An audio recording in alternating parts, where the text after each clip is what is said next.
Thank you so much for joining this exciting angel investment opportunity that demo day of Unimart. I am Sanjana Kapoor and I am the Senior Manager for Investment Banking and Finance at Startup Plains. So today, on the occasion of New Year, there is a new angel investment opportunity called Unimart. So Unimart is a platform which offers data science and commerce as a service. How it does that, we will look while Mr. Shaikh presents it in his presentation. First, the founders will present their pitch deck and explain about what Unimart is. Then they will explain about their valuation and financial projections. After that, they will be presenting their technology. And after that, we will open up the platform for the investors to ask questions from the founder. So you all can use the raise hand option. In case you don't know how to use it and you are first time Zoom users, we will be writing it in the chat box. After the demo day, within evening, the commitment form will be uploaded on our website and you can fill up the commitment form using the same link from where you have registered for this event. Thank you so much, everyone. Now I would request founder of Unimart, Mr. Shaikh, to please come and present his presentation. Thank you. All the best, Mr. Shaikh. What we are about to see is the next paradigm shift in the technology when it comes to commerce. You have seen SAP and Oracle to begin with. You then saw the likes of Amazon and eBay and Flipkart, and then you saw Shopify. And now you're seeing Unimart. This is what the future of commerce, not just e-commerce, the future of entire commerce will look like 5 years from now. So let's understand why. Okay, so first of all, before I explain what ONDC is, let's understand a little bit about the history of commerce. So large companies that used to used to use technology like IBM softwares or Oracle software or SAP or some ERP systems like that to manage the B2B sales that they used to do. So let's say I am a Nestle, or let's say I am a jockey, or Britannia. What I would typically do is I would take a SAP software and I would use SAP to manage my procurement, my logistics, my supply chain, and my B2B customers. When it came to retail, typically people used to sell using distributors. Then in the late 1990s, e-commerce came into the picture, and early 2000s people started adopting e-commerce. The first people to adopt e-commerce were obviously the large companies who initially went to Amazon, who went to eBay, who went to a large number of platforms like that, and they started selling on these online channels. Now, you know what the problem that happened was that your existing IBM, Oracle, SAP softwares do not work well when it comes to e-commerce because they were built to manage B2B sales, right? So you cannot just use AI, and AI is very important, right? Because in B2B sales, you're doing the catalog once in a year and you're okay because everybody else will see that catalog and they will buy. But in e-commerce, you're doing your catalog every day, maybe many times in a day. You're updating your products, you're updating your pricing, everything, right? And then slowly came the likes of Shopify, where you would have to go and create your own web store. Now, somewhere in this entire journey, the small businesses also started to sell on e-commerce. And this is where the real problem started. Because when it comes to commerce, if everything is not equal, right? Large businesses have MBAs, a lot of chartered accountants, a lot of highly paid employees. Small businesses, typically the business owner is doing everything themselves. So they can't do the research. They do not know how to figure out what is the best price, who's my competition, how do I do the image properly, content properly. They were not getting the orders. They could not figure out how to reduce the price of the products, everything. So Shopify gave them some support. Shopify said, you can set up your own business on my own platform and you can do whatever you want to do.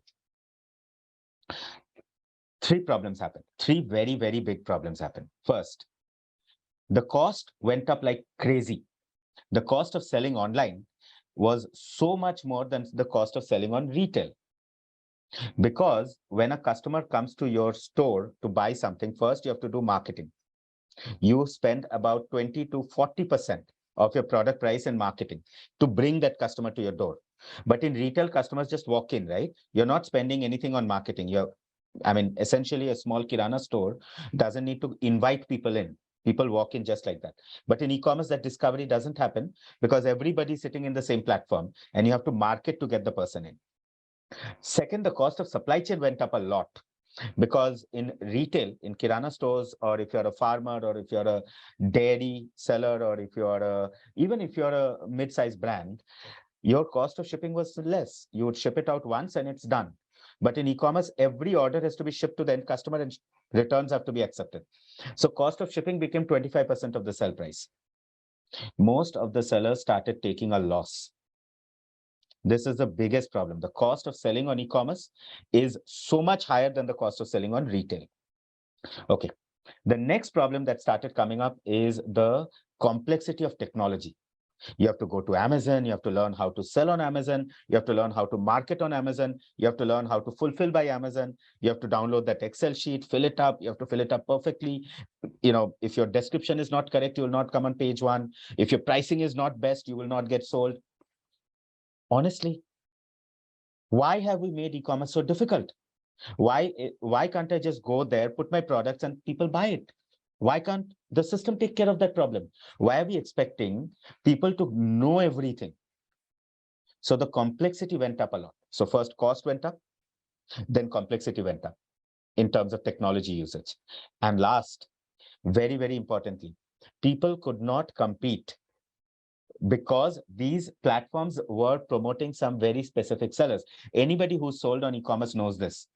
If you are marketing using Amazon, Amazon will get you the orders. If you're not marketing using Amazon, even if you have the better products, you're not going to get visibility. If you are shipping using Amazon, you'll get orders. If you're shipping by yourself and you're a better seller on Amazon, you'll still not get the orders. Amazon wants you to spend more money on Amazon. On average, Amazon is taking roughly about 35 to 50%, 35 to 50% of the revenues that are generated on Amazon. 3 problems. The cost of selling is very high. It is very complex to sell on e-commerce. And the market is controlled by 3 or 4 big players who are only promoting a few sellers. Everybody else is not getting orders. You know what is the proof? The proof is India has 20 crore small businesses. Only 7 lakh are selling online. 20 crore businesses, only 7 lakh are selling online. This 7 lakh which are selling online, only 5,000 are getting orders. So 20 crore sellers, only 5,000 are getting orders. Imagine. And that's Amazon. We talk so much about Amazon being best, there's that. 5,000 sellers out of 20 crore are getting orders. That's it. Everybody else is sitting, not getting orders, not getting any value. That is the problem with commerce today, that there are big businesses. I have gone and spoken to God knows how many of these large businesses and small businesses across India and globally. Always the same problem. Big businesses don't know how to sell online. Small businesses don't know how to sell online. Combination is there is a new bunch of businesses that are taking off, leaving these businesses in the cold. So how can you solve this problem? How can you combine B2B with B2C? How can you combine e-commerce with retail? How can you combine domestic with cross-border? How can you create one thing where people can come and do wherever they want to sell, they can sell? Let's say I'm a small seller. I want to sell on Amazon and Flipkart plus my own Kirana store. And I combine all of them together. I should be able to do that. How can I come and I can say that I want to sell in US and India and Middle East, and I should be able to do that? How can I come and say, I'm a large business, I have 100 retail stores, I want to create my own e-commerce marketplace, I should be able to do that. Today, you can't do that in the market because there is no software or technology to easily go and create your own marketplace. So who wins? Amazon wins. Whose money are they spending? VC money. How can a normal seller compete? This is where we have to create a new kind of technology, a technology that combines all the channels of sales. All means all. B2B, B2C, retail, all e-commerce channels, and create new channels. You have to be able to sell on new channels. All these domestic, international, combine everything. And then combine all the marketing, the operations, the supply chain and logistics, and the finance. Everything in one platform. Everything in one platform. You imagine how complex that is. Can you create that and then open it up so that everybody can use it? I'm going to take a stop here. I'm going to talk a little bit about ONDC and then I'm going to come back to Unimart. But just remember this, that Unimart has created a platform where a small seller can come and sell wherever they want to sell, whether that is India or US or Middle East, e-commerce or retail or Kirana store. They can sell everywhere, B2B or B2C. They can manage their marketing, finance, operations, and supply chain in one single platform. And large businesses can come and create their own e-commerce marketplaces. So this is what Unimart is. It's a platform on which people can build their commerce businesses, no matter what you're doing. Okay, number one. Another thing that you should remember before I go into the next part of the conversation is, this is an open platform. Anybody can come and build anything on this platform. You know, like Android, your phone operates on Android or iOS. You can use any app sitting on that phone, or you can build your own app if you want to. Same way, on Unimart, you can build your own app, or you can use any of the apps that are there. There are about 100 apps already on Unimart to do different things. Okay. Now, what is ONDC? All of you have been reading in the news about ONDC. ONDC is the Open Network for Digital Commerce. Okay, what does this mean? I told you what the problems of commerce is. There are a few platforms which are basically controlling all of commerce, preventing other businesses from succeeding. In order to break this, the government of India came up with Aadhaar, then UPI, and finally now ONDC. Imagine you have a Airtel SIM card and I have a Jio SIM card. Okay. You call from your Airtel phone. My Jio phone doesn't reject your call. My Jio phone does not say, no, that's an Airtel call. I will make it wait. I will first take Jio calls. No, my phone has to accept your call immediately. Who controls this decision? This is controlled by something called the 5G protocol. The 5G protocol. Similarly, imagine you could go on Amazon, search something and buy on Flipkart. Can you do that? Can you go on Myntra and search for something and buy on Meesho? Can you go on Amazon, search something and ship on DHL? Can you? Today you can't, because there is no interoperable framework. But there is now. ONDC is an interoperable framework connecting all the e-commerce applications. Now imagine you want to buy this cup and the cup of tea that comes in it. You want to buy a flight ticket, or you want to get a haircut. You want to buy this shirt, or you want to buy this mobile phone, or you want to buy a stock or shares. Anything that you can purchase can be purchased interoperably in this protocol, right? Now, let's understand the problems first. Only 14% of India's population is using e-commerce, but 66% of them have phones in their pocket, smartphones, which means they can buy online. They're not buying online because they find it either not worth it or too difficult to buy online. So they will rather walk to the nearby store and buy. But you know what the problem is? You don't know what is there in the next door shop. Imagine you could ask your phone, hey, can you tell me what is there in that shop next door? And if the phone could tell you, and you could place that order there and go pick it up, then you would solve that problem. So today you can go on Amazon and find out what is on Amazon, but you cannot find out what is in the shop that is next to you. But now you can. You can go and ask your phone, hey, what is there in the Gupta store next door? And Gupta store will give you an answer that this is what is there. You can place an order for the Britannia biscuit that you wanted to buy, and then tell Gupta store, can you please send it to my office? Or you can walk to Gupta store and pick it up. Imagine your journey. Every day in the morning, you're going to the bazaar. Instead of having to go to the bazaar, you're a busy person. You can just tell the phone, I want to buy some mangoes. I want to buy some Britannia biscuits. I want to buy some, I don't know, books, some stationery, whatever you want to buy. The system will place all those orders, and you can either ask Dunzo to deliver it home, or you can go pick it up from the store. Imagine if you're a farmer. Today, that farmer cannot sell to you directly. because you cannot connect to that farmer or the farmer cannot connect to you. But imagine you could go and ask your phone, hey, what can I buy when it comes to this particular farmer? And the farmer can directly connect to you and sell that product to you. The rice can come straight from the farm to your home. Imagine how much savings you would make. Imagine you're an elderly person and you don't know how to use all these Amazon and Flipkart and all that sort of software. Imagine you could just go and ask your phone, hey, I want to buy so and so in your own language. Let's say you're Punjabi in Punjabi, or Bengali in Bengali, in Tamil, Telugu, whatever language. And the system understands that, delivers that to you. From the next door Gupta store, or from that farmer, or from Amazon. Doesn't matter where you want to order from. Everything is now connected. I told you that the cost of logistics is very high, right? Because imagine I'm a large seller. I have 2 lakh orders. I get 20 rupees per kilo. You are a very small seller. You have 200 orders. You will get 40 rupees per kilo. Because of a lower logistics cost, I will sell even more. And because of a higher logistics cost, you will sell even less. That's a problem. But today on ONDC, you don't need to do that.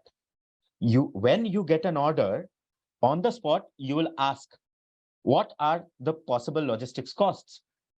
This is not the logistics company, the shipping company, Blue Dart or DHL coming to you beforehand and saying, oh, you know what, Shayad, you do 200 orders, so you are getting a 40 rupees slab. No, this is on the spot, dynamic, like the stock exchange. All 5 shipping companies, Danzo, Blinkit, everybody will give you a rate on the spot.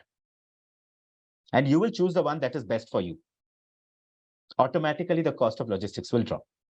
Similarly, the cost of marketing was so high. You were going and saying, hey, I have to do all the marketing. I have to drive the customers to my store. You don't need to do that in retail, right? You open your store and people walk in. Now, here's the problem and the solution. On ONDC, the sellers don't need to do it. You're a brand, you can do it. Like you have to drive some sort of brand awareness, right? Which means that I can, let's say I'm Jockey, or I'm Britannia, or I am Marico. I will do some branding in order for people to know that I'm selling this. But if I'm a small Kirana, I don't need to do branding. The buyer side will do the branding, as in the platform will do the branding for me. So now the cost of marketing goes down from some 25% to some 5%, because the branding is done totally aggregated. Okay. The cost of logistics went down by 20%. The cost of marketing went down by 20%. Suddenly, small sellers now can compete almost at the same level as large sellers. The difference is not much anymore. Typically, on Amazon, if you do better, you cannot leave Amazon, because all the ratings you're getting, let's say you're a 4.5 star seller on Amazon and you have 3,000 ratings. That is the reason you can't leave Amazon, because you can't take those 3,000 ratings and put it on Flipkart and start tomorrow. You'll have to start from scratch. But on ONDC, all the ratings are across all platforms. So now you can go and sell on Amazon, Flipkart, Meesho, Myntra, Nykaa, everywhere at the same time.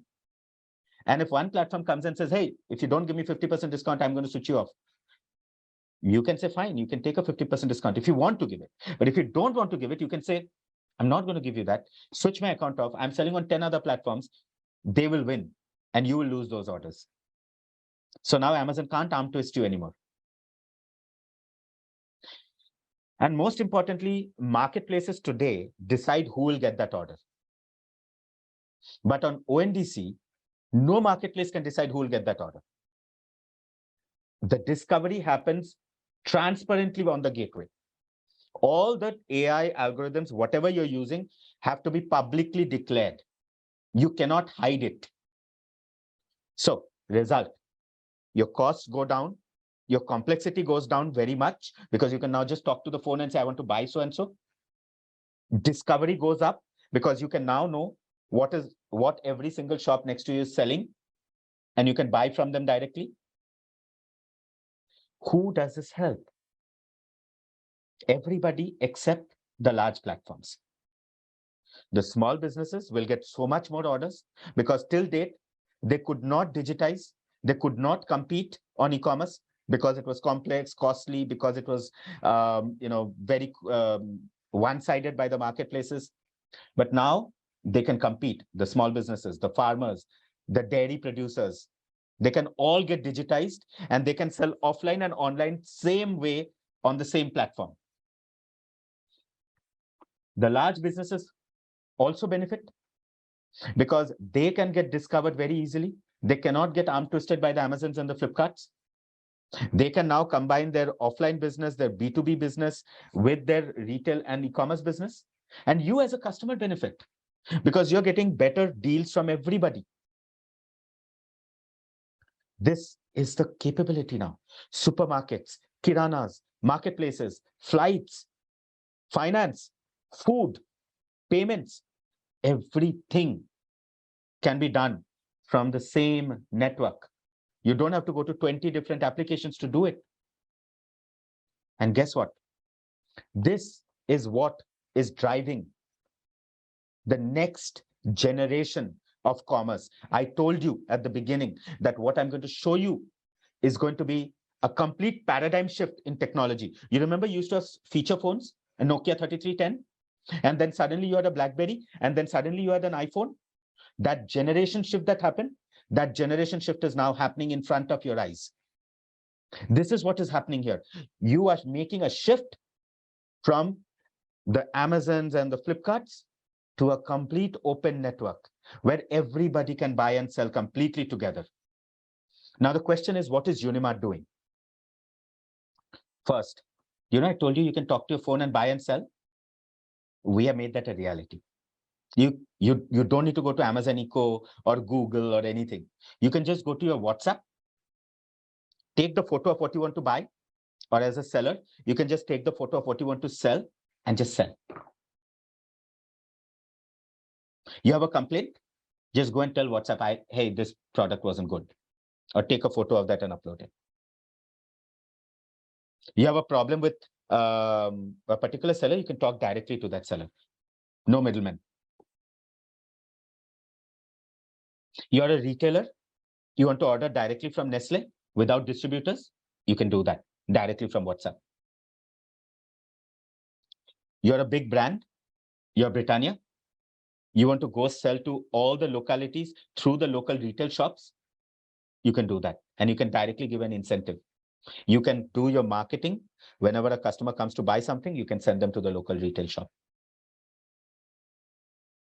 Everything from discovering what Gupta store next to you is selling, to buying from Gupta store, to shipping from Gupta store, to returning to Gupta store, to complaining to Gupta store, to talking to Gupta store, all of these things can be done using just WhatsApp in your own language. You can just talk to it. I'm going to invite Ayushi to show you how that will work. This is so much bigger. This is not a single marketplace. This is the platform on which all marketplaces will run. This is a platform on which all businesses in India will run. All commerce will run. This is the platform. This is the Android of commerce in India. This is not a single marketplace.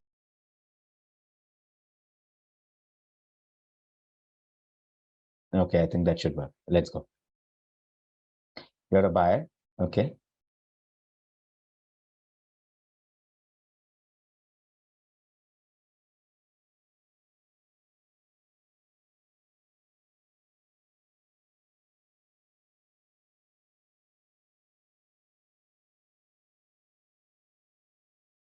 So Ayushi is giving a request for Axe body spray.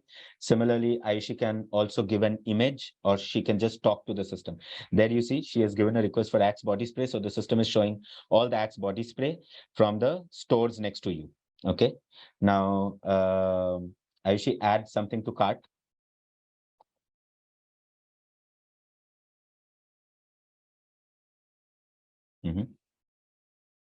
Okay. Now, let's refresh this and go start off as a seller now. Let's see how cataloging can be done, and do it using voice this time, so that people know that it can be done in voice, and do it using, I guess, Bengali or some other language, so that people can see how you can do it in their local language.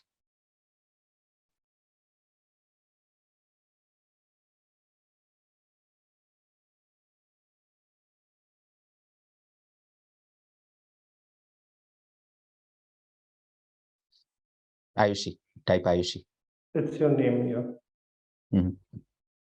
Sort of. Okay. Share your location, please.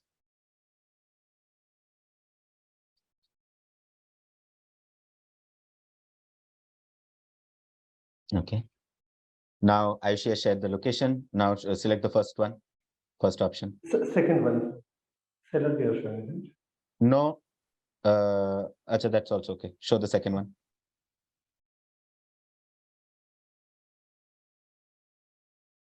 Okay, share your Aadhaar number. So you can do your onboarding as a seller either by uploading the number or by uploading an image, and the system will automatically do the onboarding for you. You don't have to do anything. This is your PAN number.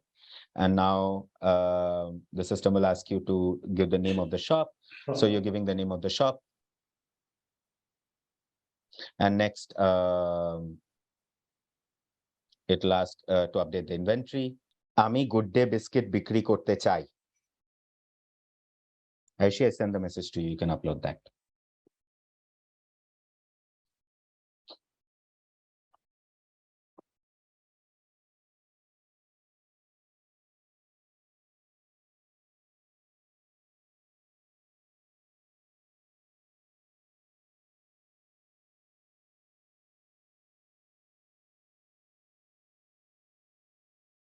There you see, the system understood that I want to sell Good Day Biscuit. It's showing me Good Day Biscuits. I can just select, it'll recommend, select any one of them quickly. And it's showing the price as well.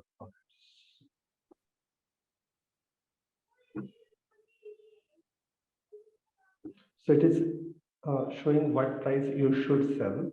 Now it will ask.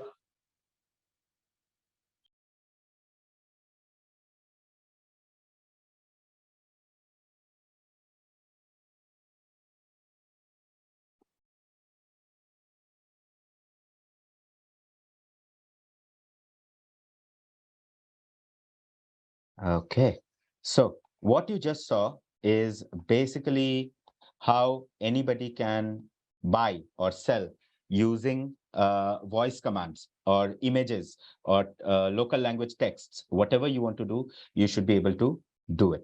Now, at the beginning of this conversation, I was telling you, like, if you're a farmer, now imagine what we just saw.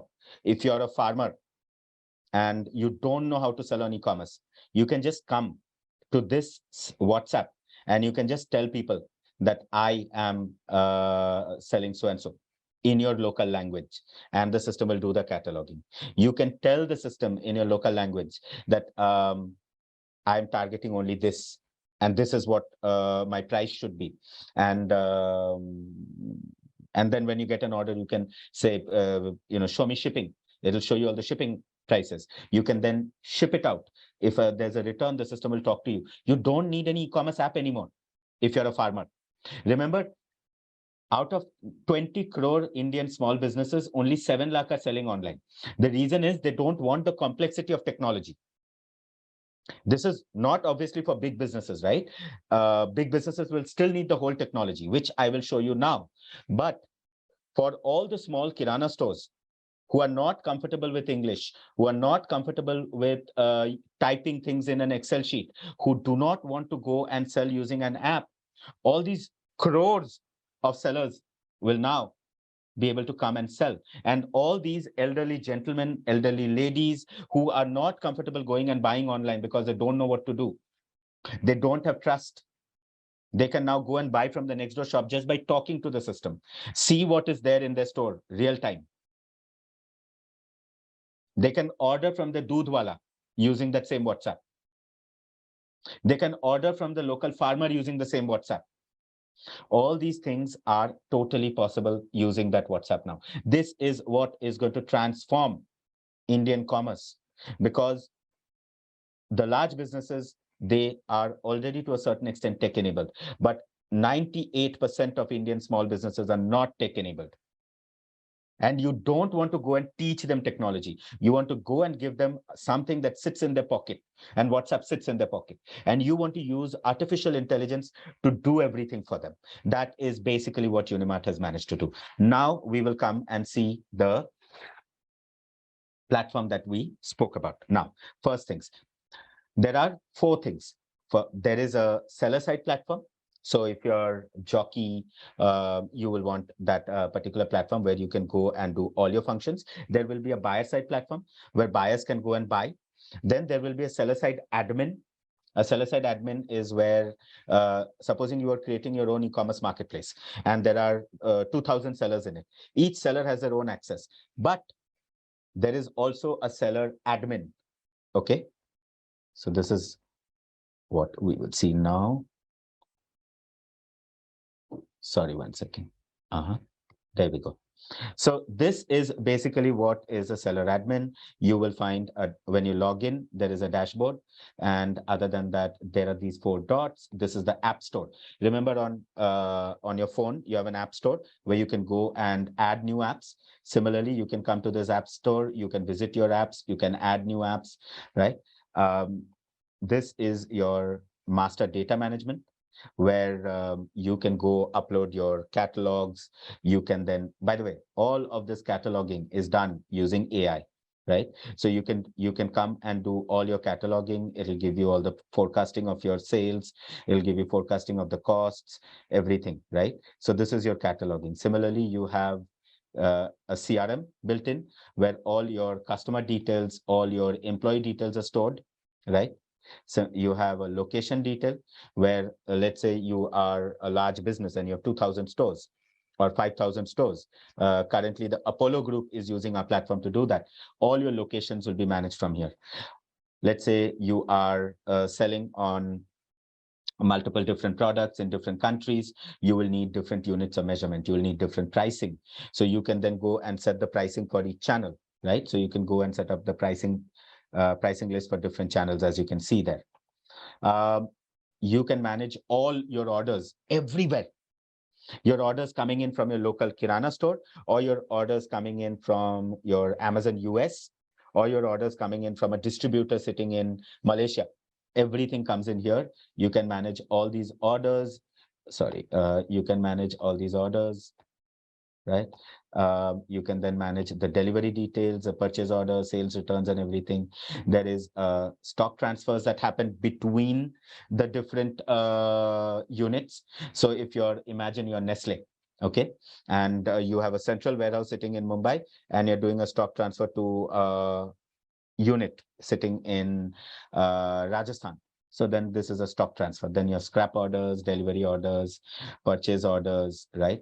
I'm not going to go into too much detail. If anybody wants to see the full demo, I will share the link with you. You can test it out for yourself.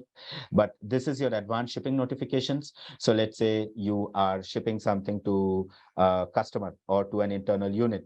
They will get an advanced shipping notification that looks like this, that will tell them, hey, your item is in transit. These are the items that are coming. It will come by so-and-so date.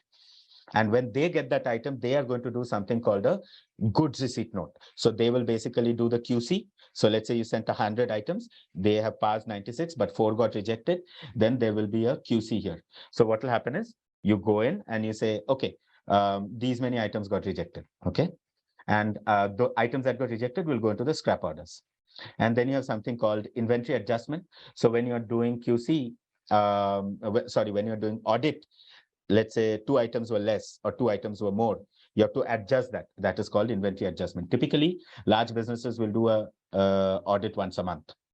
Then you have a warehouse. In the warehouse, when you get an order, you have to pick the relevant item. So let's say somebody ordered a deodorant, a shirt, pants. So you have to go to where shirts are kept. You have to go to where pants are kept. You have to go to where deodorant is kept. Put all of them in one basket. That's called a pick list. And cycle count is depending on the number of times you're going. That's a cycle count.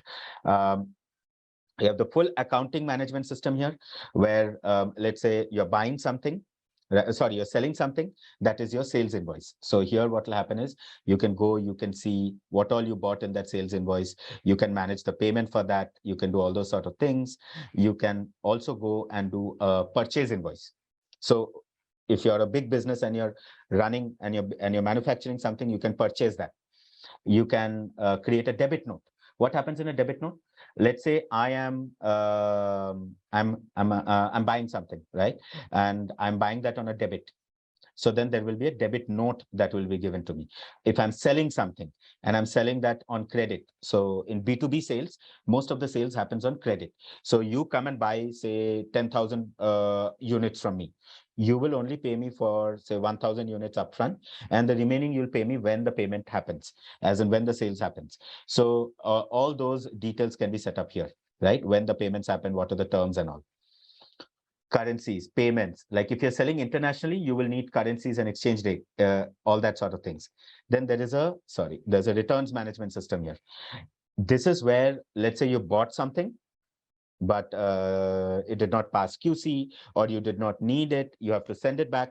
So you can then go and do the return of that particular item, okay? You can also do sales returns. So which means that a customer bought something from you, but they don't want it anymore, they're sending it back. All the details of that, why it is being shipped back, which courier is it, what is the status, did the money get refunded, everything is here. So this was, you purchase something, return, this is you sell something and you return. Okay, then you have shipping manager. This is for hyperlocal shipping like Dunzo, Blinkit, or national shipping, which could be courier, or international shipping, which could also be courier. It could also be freight shipping. All kinds of shipments can be created here and managed here. Okay, so many of you have seen ShipRocket. This piece is basically covering everything that a ShipRocket does. You also have non-delivery report, like a product that did not get delivered, so it's coming back to you, or it's a return to origin. There could be weight discrepancies. So when you ship something, typically you declare it as, say, 500 grams, but the item is actually 700 grams. So there's a weight discrepancy there. Okay. You can manage all your warehousing partners. So 3PLs you can manage here. You can manage, so let's say a 3PL would typically be like a picker or a WhereIQ. Let's say you're selling on retail and you have DMart or Big Bazaar as your partner. You can manage them here. Let's say you're selling on web stores and you're selling on Shopify or WooCommerce. You can manage that here. You're selling on marketplaces, and let's say you're selling on Amazon or you're selling on Flipkart. You can manage that here. You're shipping using DHL, Blue Dart, whatever. You can manage those shipping partners here.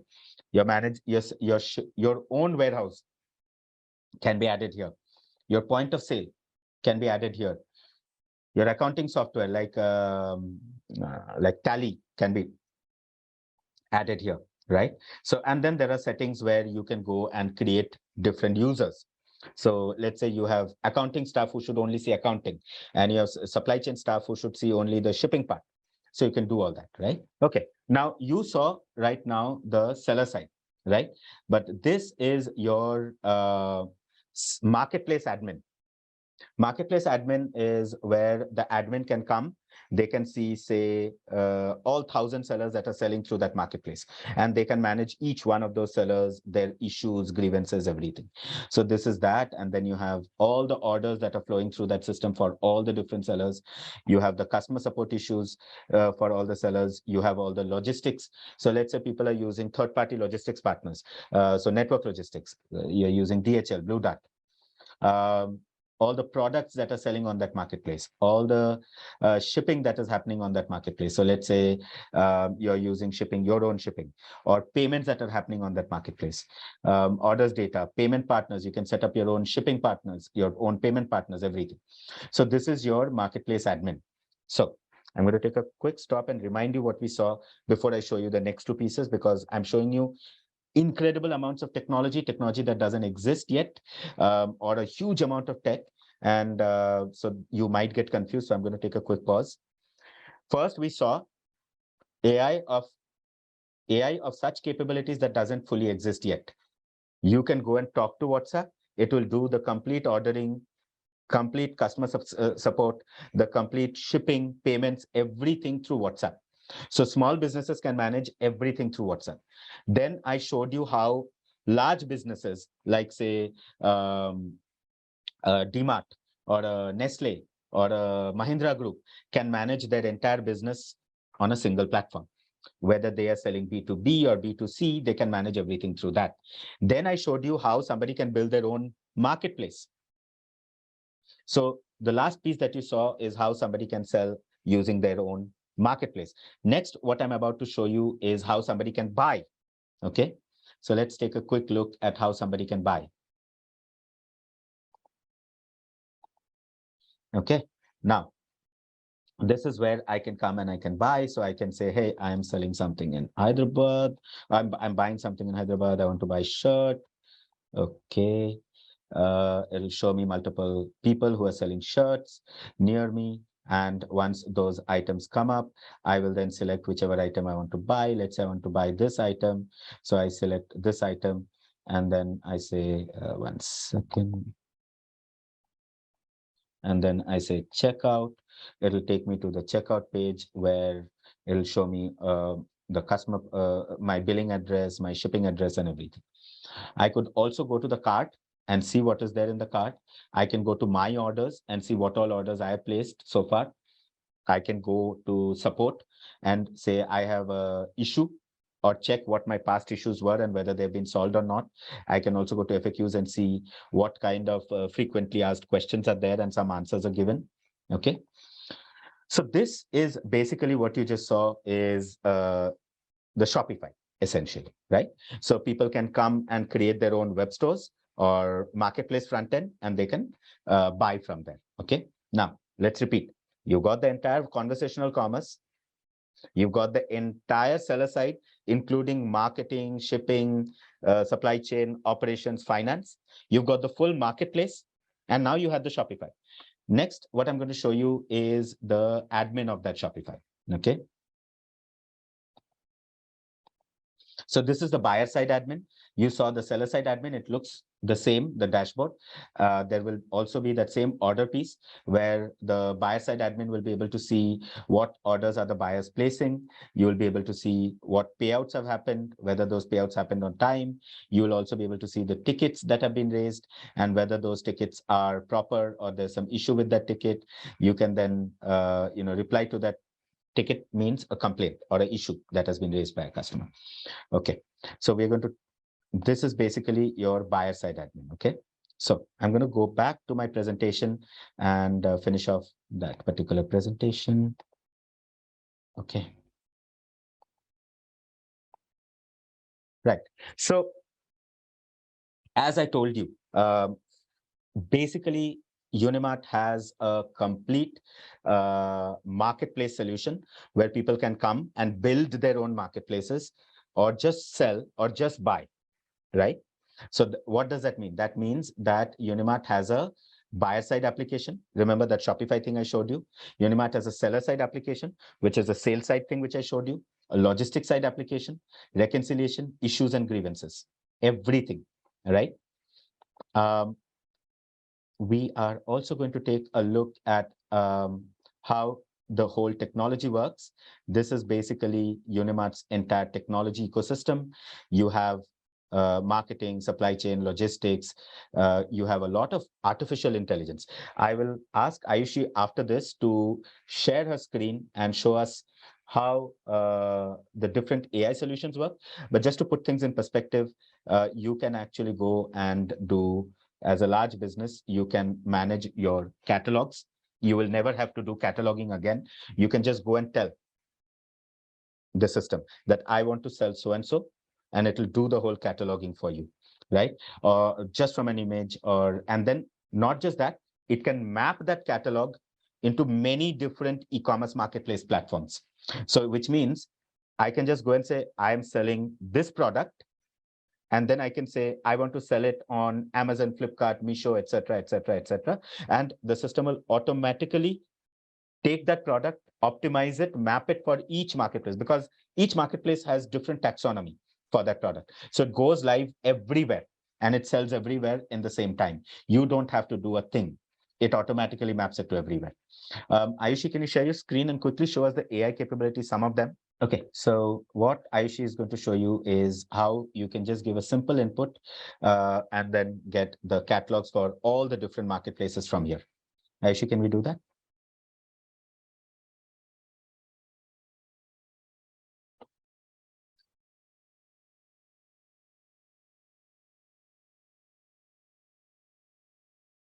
Ayushi, okay. As you can see on the screen here, what Ayushi is showing is that it is mapping and generating the products for all the different channels. Scroll down. See, it is generating the images first for, wait, there you can see it is generating for ONDC. Okay, next it is generating for Amazon India. Next it is generating, next, go on. Meesho, Big Basket. And it is not just generating the content, it is predicting the price, it is predicting everything for you. Okay. Ayushi, can you stop this and just show us the two white papers? You can stop sharing your screen. When you're ready, you can share your screen. Okay, so I'm going to take a quick pause here because I've got roughly 10 minutes more to speak and then I'm done. But I want to impress on you. I told you at the beginning of this presentation, we are about to see something which is phenomenal, which has not been done in the world before. The whole world of commerce is shifting into something which has never been seen before. That is what Unimart is doing. You can now come and build your marketplaces. You can come and now sell domestic or international. You can manage your marketing, operations, supply chain, finance. You can manage everything from a single platform, right? So just to explain that a little bit to you, 1 second. Yeah, so Unimart actually is now integrating with the entire banking stack, and we are about to partner with NPCI to provide a complete finance solution for everybody looking for credit, or everybody looking for loans, or everybody looking for insurance in the entire framework. We have just finished a partnership with MasterCard. We're about to close a partnership with Visa. There are 6 banks that have lined up to do partnerships or basically use our platform to sell to their customers. Yes Bank, Axis Bank, RBL, then we have IndusInd, Punjab National Bank. So there are 6 banks which have come to us to use our platform to give it to crores of their customers or lakhs of their customers. So this is basically what is going on in this particular screen. So here what you see is the proprietary blockchain white paper that we have launched. This is a very unique kind of a blockchain. Blockchain is typically very difficult to use. And the second problem with the blockchain is that it requires crypto, and crypto is not allowed in India. And third is blockchain also doesn't integrate easily with other blockchains, or it doesn't integrate easily with other normal databases.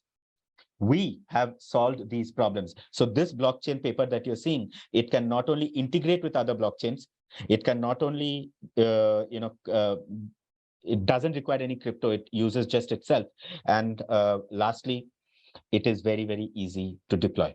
So now what is happening is a large number of big businesses are looking to use this blockchain to run their entire business, because we are moving into a world where your data has to be very, very safe.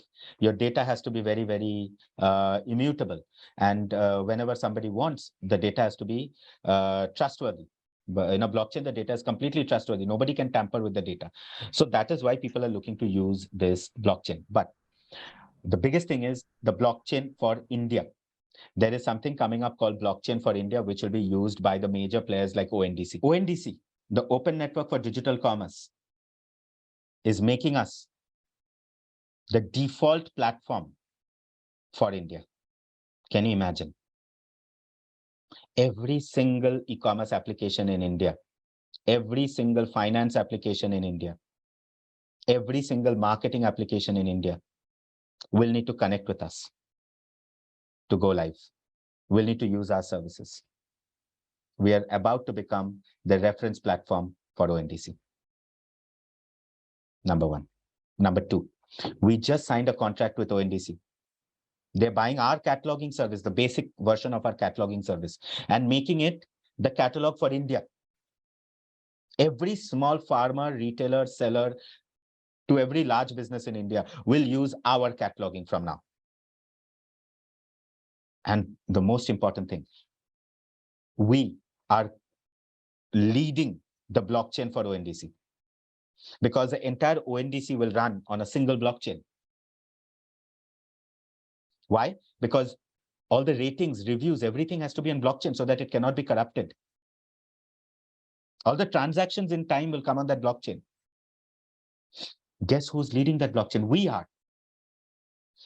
I'm going to finish off my presentation quickly now because I've spoken a lot, and I'm particularly sorry that this presentation has been so technical.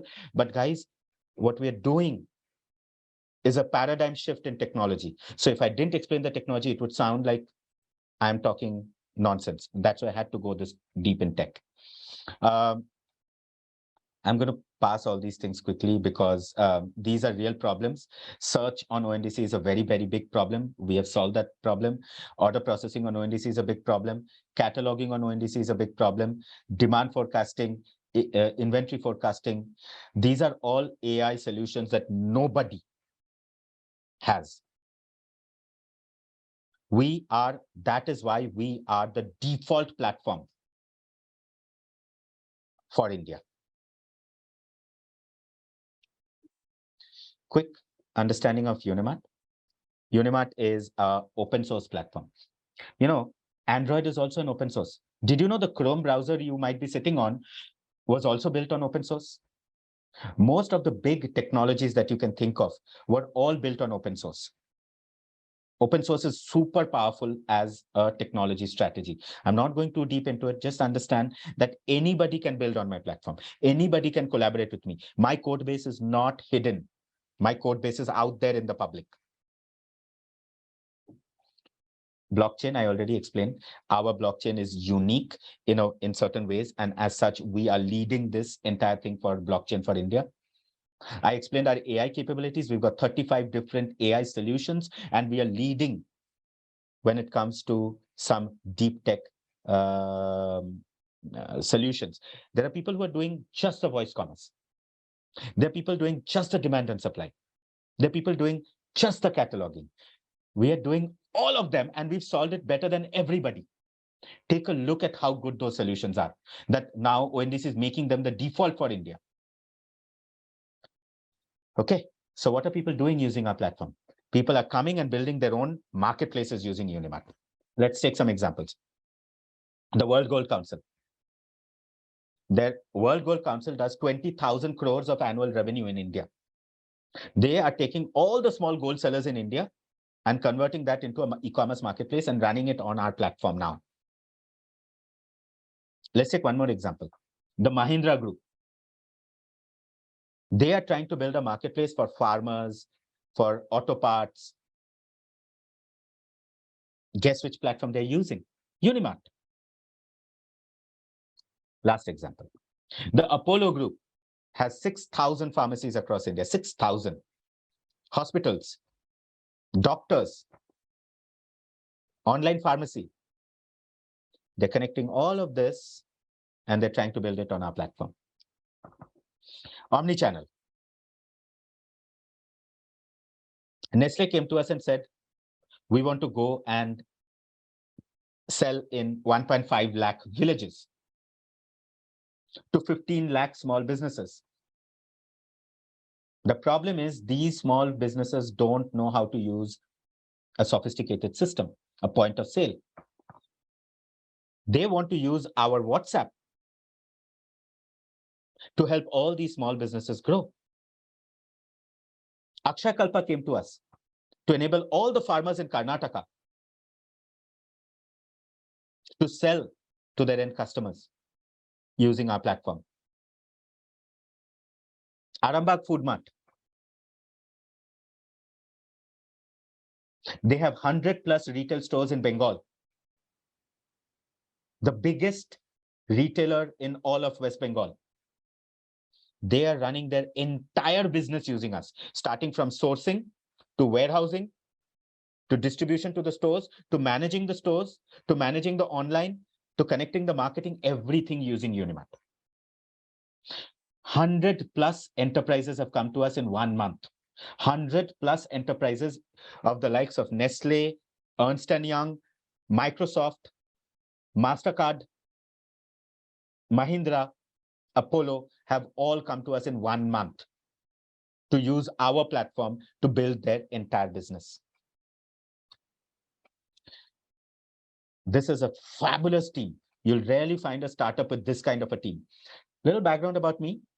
I started my career with the Indian Navy. I used to be a nuclear biological chemical warfare specialist, a helicopter specialist. And then I became the youngest officer in the history of the Navy to make it to staff rank. So I was working directly with the Admiral, led some big projects in the Navy. From there, I went on to start my own business in Goa. I used to run some small hotels and restaurants in Kalangut, Baga. Those businesses grew very well. And then I left everything. I did my MBA from INSEAD, which is considered to be the world's #2 business school. And post INSEAD, I joined a big multinational company called the Rocket Internet Group. At Rocket, I was heading 21 countries. I grew the group revenues by roughly $1 billion. Then I left and I came and I started Unimat. My co-founder, for all the ladies in this discussion, Archana is a serial entrepreneur. She has produced more than 800 television commercials over 15 years in her last company. She used to run this television ads production company. She's done a degree from MIT and she's done a degree from IIM Bangalore. My co-founder Saurav, for all the technologists in this call, you should reach out to Saurav. Saurav started his career with the National Planning Commission.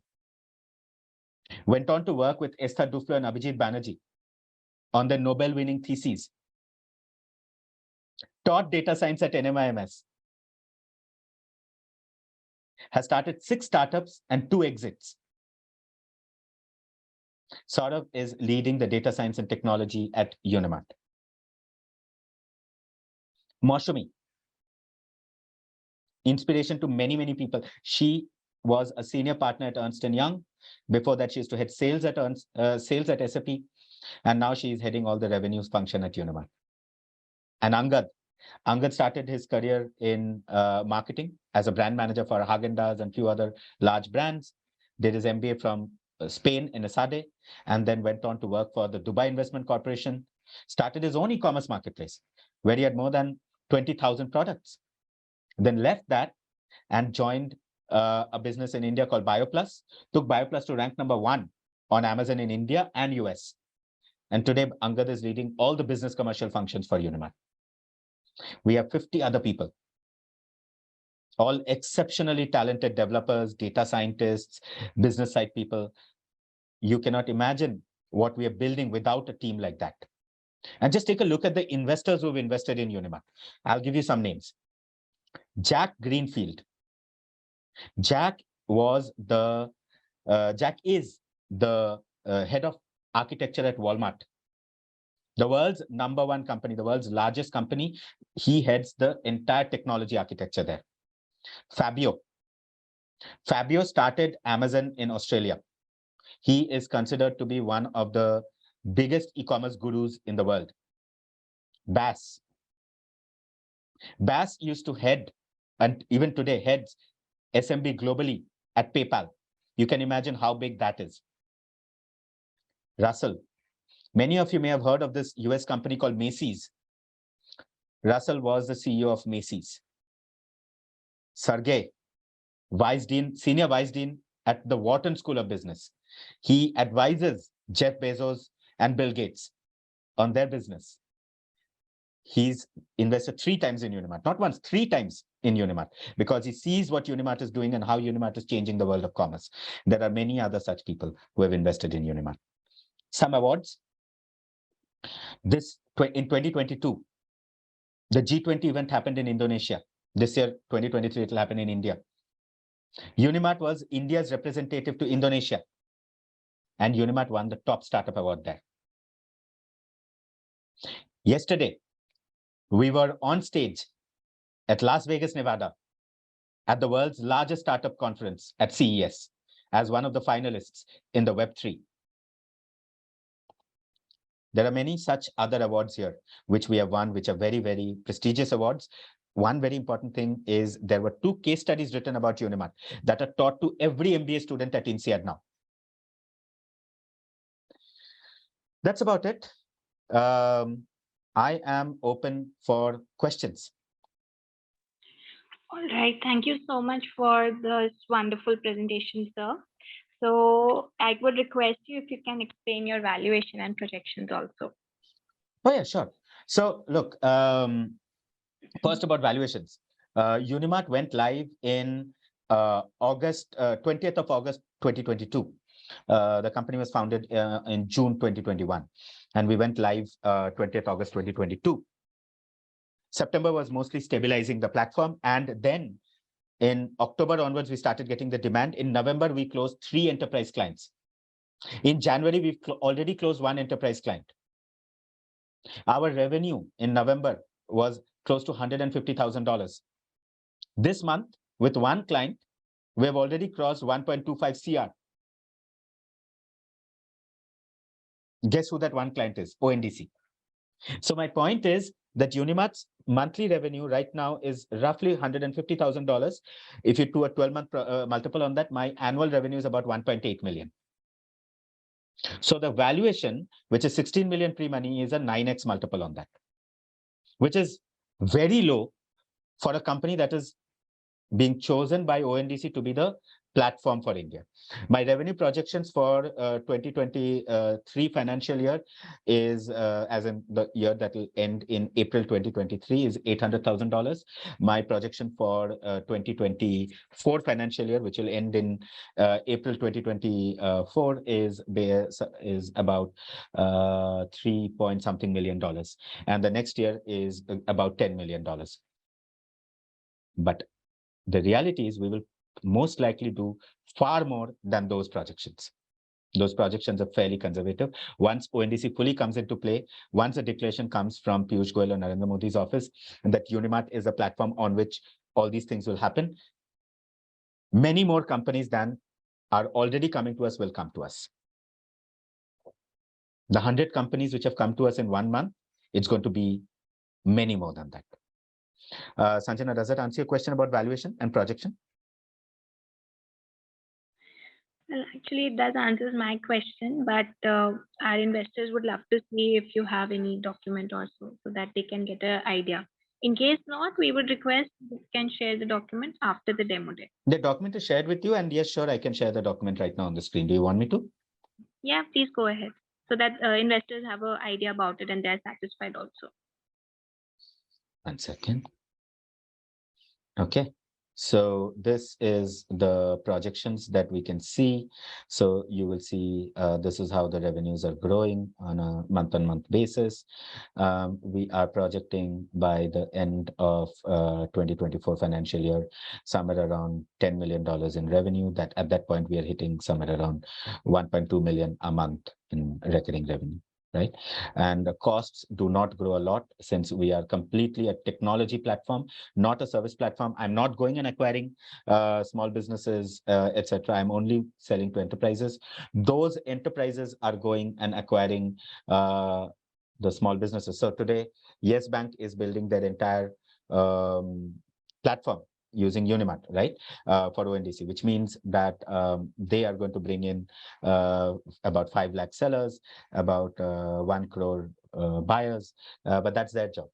Our job is to be the technology partner and generate about 1 to 2% of the gross merchandise value as our revenue, right?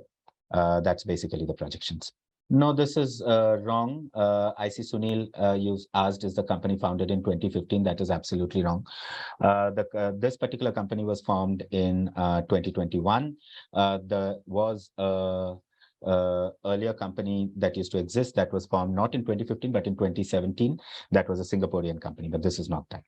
And Prash, you've asked me, do you have some slides to show previous raise and valuations, yes. The last round was raised at a 16 million post-money valuation. I had raised $1.2 million in that round. Guys, sorry, just hold on. So the last round was raised at 16 million dollars post money, and the pre-money valuation was $14.8 million. And at $14.8 million, I raised $1.2 million. The investors were 9 Unicorns, Let's Venture, Loyal VC, Ty Dallas, and some reputed investors that I showed you on the screen. That was a money that we raised then. Sanket Mohanty has asked, can you please share revenue from top clients and profit margin? Yes, that's a great question. I should have answered it. Thank you, Sanket, for reminding me.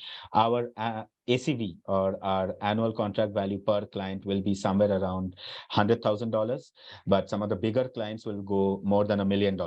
Like say if Yes Bank comes and builds their entire solution on us, or Punjab Bank or World Gold Council, those will go more than $1 million.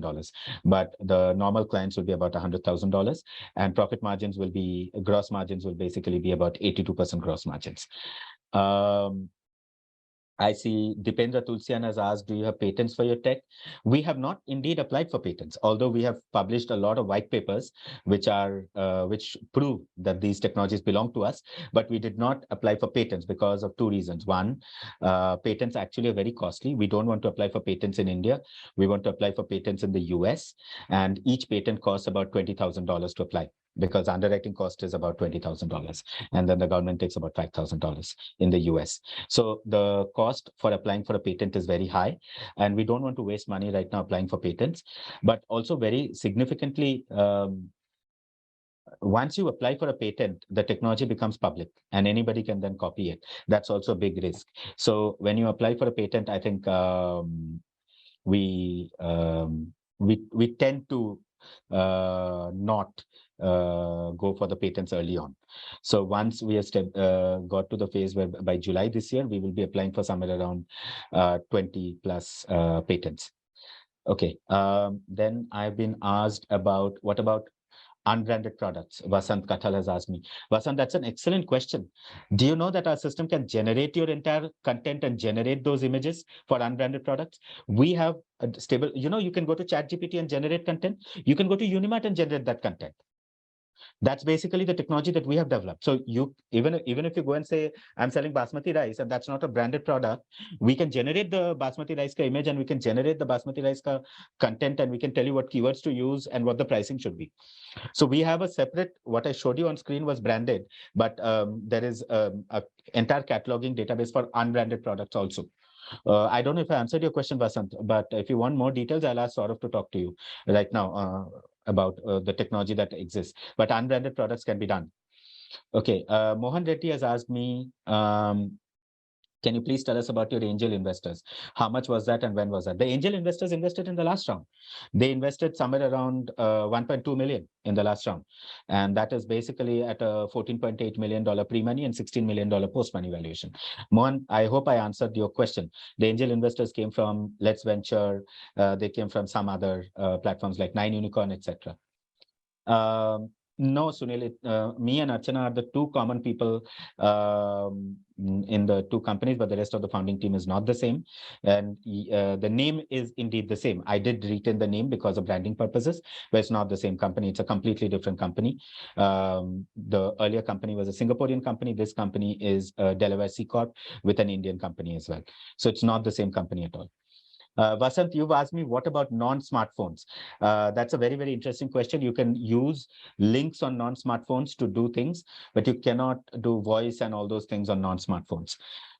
So I think the first target is targeting about 700 million Indians who have smartphones, and then targeting the remaining 700 as in the remaining who don't have smartphones are mostly children or very elderly people, because mostly people who are capable of buying or selling have a smartphone. So that's why we are targeting smartphone demographic first, but some of the solutions can be used on non-smartphone. Again, Vasant, I'm not giving you a very detailed answer because it's a very, very complex question. Dipendra Tulsian has asked, What is a competitive landscape? If it's the world's first open source, can a big player create a similar platform? Open source means what? Open source means, see, a closed source platform cannot compete with an open source platform. Open source means my code base, my technology is free for anybody to use. They can go and build. They can go and use my tech to do whatever they want to do. They will pay me money for my premium services. They will pay me money when they can't build it on their own, and I will be the one doing it. And they'll be paying me money for the maintenance of all of that. That's why Yes Bank and everybody's paying us, because they don't have the technology to be able to do that. We do. And also they want to use that AI and everything. But that doesn't mean that tomorrow, if you're Microsoft, you can build another open source competing with this. No. Typically, one open source can be beaten by another better open source. So if you're going to build another open source, you better build an open source that covers everything we cover and more. And imagine how much difficult that would be. You have to build 35 plus AI solutions, which would be better than the 35 plus AI solutions that I have. You have to build 100 plus applications, which will be better than the 100 plus applications that I have. And remember, my technologies are already being used by the large players like ONDC. As ONDC makes us the reference platform, thousands of apps in India will come and build on my platform. And as more and more apps get built on my platform, Unimart, lesser is the chance that a new platform that comes in can compete. Competitive landscape right now is that there are a few closed source applications. You have ShipRocket for shipping, Unicommerce for multi-channel, or you have SAP Oracle for managing backend.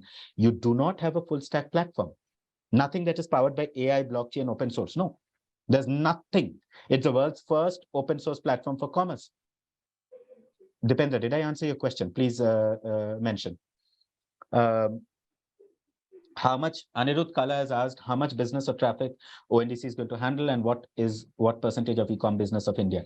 Today, currently, the e-commerce business of India is around 4.5 lakh crores or $55 billion. ONDC is trying to take it to 7.5 lakh crores, means that it is trying to double the number, right? Almost.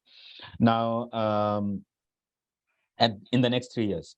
The target for ONDC is by the end of 2025. So 23, 24, 25. By the end of 2025, they want to take it, double the number, right? So take it to somewhere around $100 billion, $94 billion to be precise, from 55 billion to 94 billion. So that's a $39 billion growth. That is a massive growth. And remember, ONDC is not a platform. Just like 5G is not a SIM, 5G is a protocol. Airtel is the same, Jio is a SIM. Similarly, ONDC is a protocol, a set of rules, while Unimart is a platform on that ONDC. Okay. We are told by Startup Lanes that you're doing a revenue of 4 crore a month. That's cumulative revenue, Vasant. Okay, Sudhir has asked, any plans for providing payment solution to retail and corporates via QR code NPCI platform? Absolutely, yes. That's what we are partnering with MasterCard and NPCI to do. We are building the reconciliation service partner platform. On top of it, credit, insurance, payments will work. Right? So it's a very, very good question, Sudhir, by the way, very, very good question. MasterCard has partnered with us and Visa is about to partner with us for that. And some of the banks are partnering with us for that. This is ridiculously advanced. And the opportunity is so big that they're all coming to us to open up everything through us. Okay, Ramesh, I love this question. Sorry, Sanjana, I'm getting some background noise from you. Then. Can you mute? Sanjana? Okay, I muted you. Okay, Ramesh, I love this question. Can we use this platform to build a cab aggregator marketplace? Absolutely, you can. Come talk to me. We will build this marketplace for you.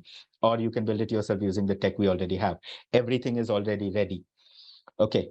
Dipendra Tulsian says, would like to discuss on financials and valuations and objective of raising. Need mic to be opened. I will open your mic now. Just give me 1 minute. Dipendra, financials and valuations are open for discussion right now. And objective of raising is I have so much demand coming to me. I don't have a big enough business team. What I want to do is use this money to hire a proper sales team. Because right now there are just 3 people in sales, 2 people in prospecting, and 1 in marketing. That's it. We're a small team, but I want to use this money to prepare, to build a proper sales team, enterprise sales team, because we are getting close to 100 enterprises come to us a month. We need to handle that demand. Otherwise, we will miss the boat and somebody else will take it. So give me a minute, I will switch on your mic. Prash Purvaya has asked, since it's a first, how quickly are you planning expansion and footprint in the international market? Out of the 3 customers we closed in November, 2 are from US. So the point is, it is already international. We already have a Saudi Arabian customer. Okay, so the point is, it is already international. We already have a Nepali customer. Amaira Fashion, the largest fashion house in Nepal, is already our customer. This is already international. You want to discuss how you can help me to go in different markets? Prash, I'm all welcome. I'm totally open to it. Okay, thank you so much. Tostro Sharad. Hello, Shaikh. Revenue model. Is it subscription based? Brilliant question. I should have answered it first. My apologies. The revenue model is, since it's not a SaaS, it's a PaaS. Okay, PaaS means platform as a service, right? So that means you can generate revenues using the implementation cost, or the subscriptions, or the per order commission, etc., etc.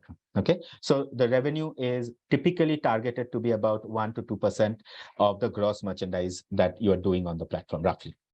Okay, banks and financing facility, how are they covered about security?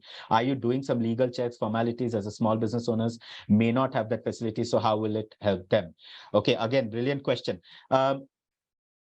It's built on blockchain, guys. It's built on blockchain. Imagine the levels of security we are doing. Obviously, we are testing it on the basis of the OWASP framework, and we're doing different kinds of security framework testing. You want to talk about the security that we are doing quickly, if you're there? Okay, so there are a couple of things. Number one is the whole network.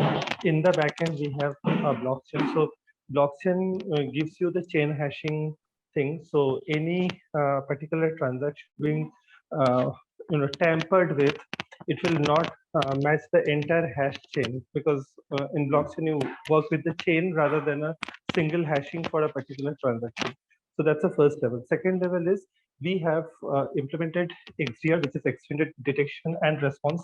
Now, what happens is, this is where we check all the publicly available CVE libraries for the known vulnerabilities, and the AI keeps a defense ready for any known vulnerability which is available on the public domain.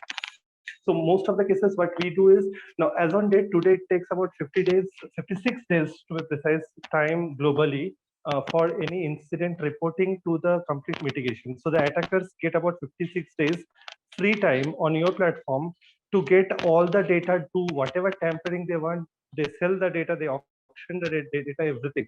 So with XDR, this 56 days can be easily taken down to no more than 2 to 3 days, and that too partial compromise, not the complete compromise. Because as soon as XDR detects a problem, at times it's possible that it will take down the services all by itself, but it will not allow the data to be compromised. So all those, and it will stop the service, it will spawn new servers, and it will ensure that the affected servers are not connected to the overall system. So I think I'll take it from here. I'll take it from here. Okay, so basically what Saurav is saying is, first of all, because it is blockchain, it is not possible to tamper with the data. But what is possible is somebody can get access to the data. So there XDR comes into play. What XDR does is, it uses artificial intelligence to automatically check if somebody's tampering or somebody's doing something inside the database where they should not be, and removes them. So normally it takes about 56 days before you detect that somebody's doing that. In our case, it takes 2 days to detect. So the security is incredibly high compared to anything that exists in the normal domain outside. Dipendra, before I come to you, I would like to take the last part of the question that Tostro Sharad has asked. So he's asked some legal checks and formalities. Yes, absolutely. So all the legal checks and formalities are being done using AI. So it automatically connects to India Stack, does your authentication of your Aadhaar and authentication of your digital fingerprinting. So are you really the one that is uploading that Aadhaar? So is it a valid Aadhaar, and are you really the person that is uploading that Aadhaar? Both will be checked automatically. Or does that PAN card really belong to you? So to speak, as a business, right? And the last one is, what is the allocation of previous funding and this round of funding? The previous funding was primarily allocated towards developing the platform. This round of funding is primarily allocated for go-to-market. So we are going to market, and our goal is to become profitable by March. And our goal is to become the #1 platform. We are already the only platform, but we want to be the platform of choice for every enterprise in India by the end of 2023. So this is why we are raising this round. Sharad, I hope I've answered your question. Anirudh has asked, by when will you go public? It's a very, very tough question to answer. I think in the next 4 years, it should happen. Dialan has asked, can I help you with sales? That is an incredibly generous offer. I would love to take you up on it. I know how much we can do. Thank you so much. And absolutely, yes, we need all the support that we can get. ONDC takes you worldwide, is it? No, ONDC is only for India, but the platform is global, which means that you can also do it without ONDC. Can we onboard more logistics aggregators on this platform? Yes, you can onboard any logistics aggregator. We have onboarded 3 logistics aggregators ourselves. Shiprocket is one. Priyanka, if you're on the call, name the other 2 logistics aggregators that we've onboarded on the platform, please. Priyanka. And Mr. Jain, you're saying that at the time of exit, what valuation are we expecting?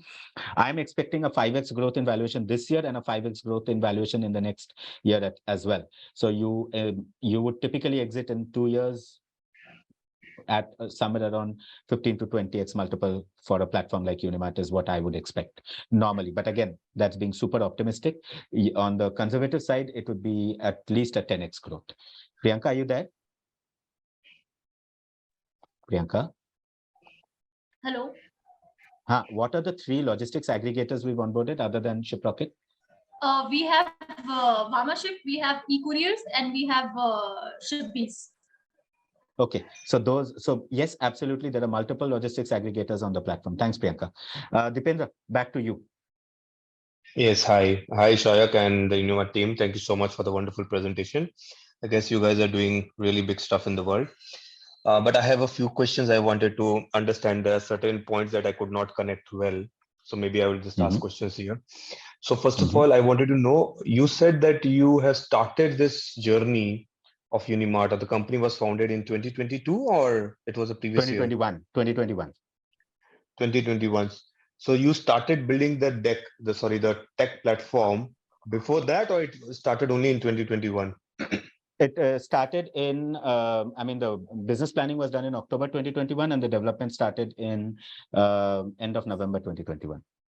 So this entire platform, beautiful platform, has been created with the tech backbone of blockchain and having 35 artificial intelligence models and everything done in 1 year time? In 1 year, yes. Yeah, everything in 1 year, exactly. You're right. That's quite like unimaginable because normally it takes a lot of time because there's so many stacks and so many different modules.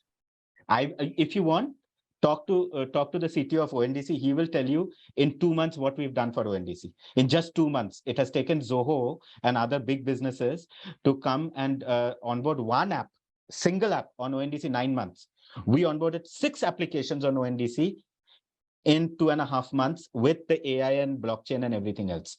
So the question is, we are incredibly faster compared to everybody else out there. How are you faster? So, Shaik, I want to understand. We are faster in 3 ways. Really One is, No, I'll tell you how we are faster. We are faster in 3 ways. First of all, the solutioning is, whenever you're building a technology of this nature, it requires 3 things. First of all, there has to be a technology vision that goes behind it, which is basically what is called the design, the product design. And design doesn't mean the physical design. Design means, are you using WhatsApp for this? Or are you using AI for this? Are you using blockchain for this? Why are you doing what kind of architecture? All of that, right? So that entire technology vision and design, that basically comes from Saurav. And I will give credit where credit is due. He is possibly the best technologist I've met in my life. So I think a lot of that time that it takes years to come up with those decisions sort of possibly solves them in like a day or two. So that is where it all starts. Second is we have an incredible batch of project and product managers. So Priyanka, Ayushi, they are the two of the product managers that we have. We also have some other project managers. They are so incredibly good that they will pick up everything that Saurav is given, and then they will take it to the execution table and they will get it executed in record time. Like if I tell Priyanka today that I want to build a buyer app on ONDC, she will take less than 7 days to research all the buyer apps on ONDC, come up with the best possible ways, figure out what are the opportunities, and then tell me with the entire BRD ready. It won't take her more than 7 days, I guarantee you, when I tell her to do something new. Or if I tell Ayushi that I want to build a blockchain, she will learn blockchain, do all the research, have a lot of discussions with Saurav and come back with a proper research paper on blockchain in 7 days. This is the speed at which Priyanka and Ayushi and the team can take up the jobs that we give them. And then, of course, there's a very, very good handpicked set of developers who will then go, or data scientists when it comes to the AI, who will then go and build that. And by the way, I don't need to be the one saying this. Saurav, Priyanka, Ayushi are on the call. You can question them. They'll give you answers right now. All right, amazing. So, Shayak, before moving to financials and valuations, I want to understand, you have shown to us two different platforms. One is a front-end platform for buyer, seller, and marketplace, and the other one is a WhatsApp, which are like completely a different channel. Now, is it that WhatsApp is to go to the last mile, to go to the bottom of the pyramid, and the other channels are more for sophisticated players and for buyers who You're are right, more and WhatsApp is built on the platform. So you're absolutely right. WhatsApp is the bottom of the pyramid, whereas the remaining things are for more sophisticated users, sellers, buyers, customers, whatever. But WhatsApp opens it up for 90% of the remaining India. Okay, but okay. So now WhatsApp, when you were showing the demo, and when Ayushi searched X body spray, there were 8,000 entries that came up. However, when so 8,000 is like huge. I know, because everybody's selling. There are so many sellers in the market. So what will be picked up first? It will be based on location. It will be based on everything else. Yeah. There is a search algorithm. I cannot tell you every detail about that search algorithm because it's proprietary technology. But basically, it uses location, ratings, quality, etc., to determine which ones to show first. So if you remember, I told you we are. And there won't be any. There won't be any biasness, which normally Google, no bias, or Microsoft, or bias. Amazon normally keeps in their no coding. Like, how would you determine that there is no biasness? Should I take this question? Yeah. This is your question, Saurav. Over to you. Okay, so there are a couple of things. First of all, the 8,000 search is not the exact search, it's also an allied search. So it will also show you the other deodorants, which are deodorants or body sprays, which are not non-X. So this is how even Google gives you the search, right? So it gives you the exact search to start with. So this is what we call as relevance. So the search relevance will be the first parameter. Second parameter is, the authority as a seller or the seller application that you have, and that is what we are working with ONDC to put the whole thing in the blockchain, and that is the blockchain of India that we are creating. Precisely, that's the paper is written by us, the blockchain paper. So that is the reputation management. So higher reputation means you get higher rank, and there is no bias on that. Third one is lesser supply delivery time, you get higher rank, which is a local kirana store. If he or she can deliver the same product at a lesser time, you get a higher position. Fourth one is your price. So a combination of this four, the exact combination, I am afraid I cannot share this, but a combination of this, convolution of these four parameters create the search. Apart from that, it's a fuzzy search. It's not an exact keyword search. Yeah. Why I asked this question, Saurav, is that Sorry, I Sorry, understood. I please go on, understood that Dipendra. there are multiple parameters and we have to take weights and balances of these parameters. We But see, once we that don't have a suits stake best to in the this game. customers. No, hold on. Well, first of all, if it is running on the ONDC protocol, nobody can tamper with it. It has to be transparent. And secondly, we don't have a stake in this. We are neither a buyer nor a seller. We are the technology platform. And to answer three other questions. One, Vijay, the info mentioned 28 crore was wrong. Two, Rahul, the minimum ticket size is 2.5 lakhs, but I would genuinely tell you, talk to your friends and family and invest what you can. You are not going to get a second opportunity because my $10 million round discussion has already begun. Sudhir, on which cloud is this running? It is running both on Azure and AWS, and we are working with Google Cloud also to make it available on Google Cloud. Sorry, Dipendra, back to you. Yes, sorry. So why I asked this question is that because if WhatsApp is, I'm talking about go-to-market right now, and then we'll move to the financial. But for the go-to-market perspective and also the technology that we are talking about, the top 2 or 3 entries will only be what the customers will be looking at. So that's why it's very important to understand that what are these top 3 and they are not biased and all. Because when we go to the Amazon as a customer, we know that the Amazon is already tinkering with its ranking and Absolutely, you're right. ratings and all. You're totally right. So we But know in that. our case, we are not a Everybody knows platform, that. right? No, you're right. But in our case, we're not a Okay, platform. Here, one more thing, sir, to add. So the search algorithm will be open after we have done the due diligence with ONDC. So I am talking to ONDC about, making it as the benchmark search algorithm. Till the time that happens, I cannot share it. But once that is happened, the entire mathematics and the statistics behind the search algorithm is going to be put in the public domain.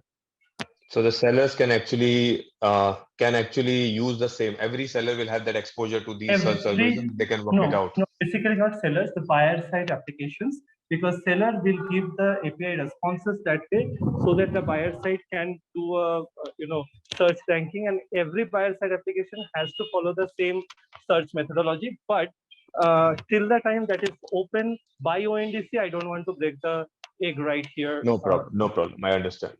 So another question linked to this is that because you have a huge goal and you are trying to become the the only single mart for everything, how are you? I mean, what is your view on getting the customers from all these marketplaces, let's say Amazon and all, coming to your platform instead of going to Amazon today? So I'll they answer might that. be. So you Yeah, got the I'll question, answer that. right? So Yeah, I got the like question. right I'll now answer I'm that. So, buying from Amazon today. Tomorrow I might be buying from Amazon, but not through Amazon directly, but through Unimart. So how will that shift happen?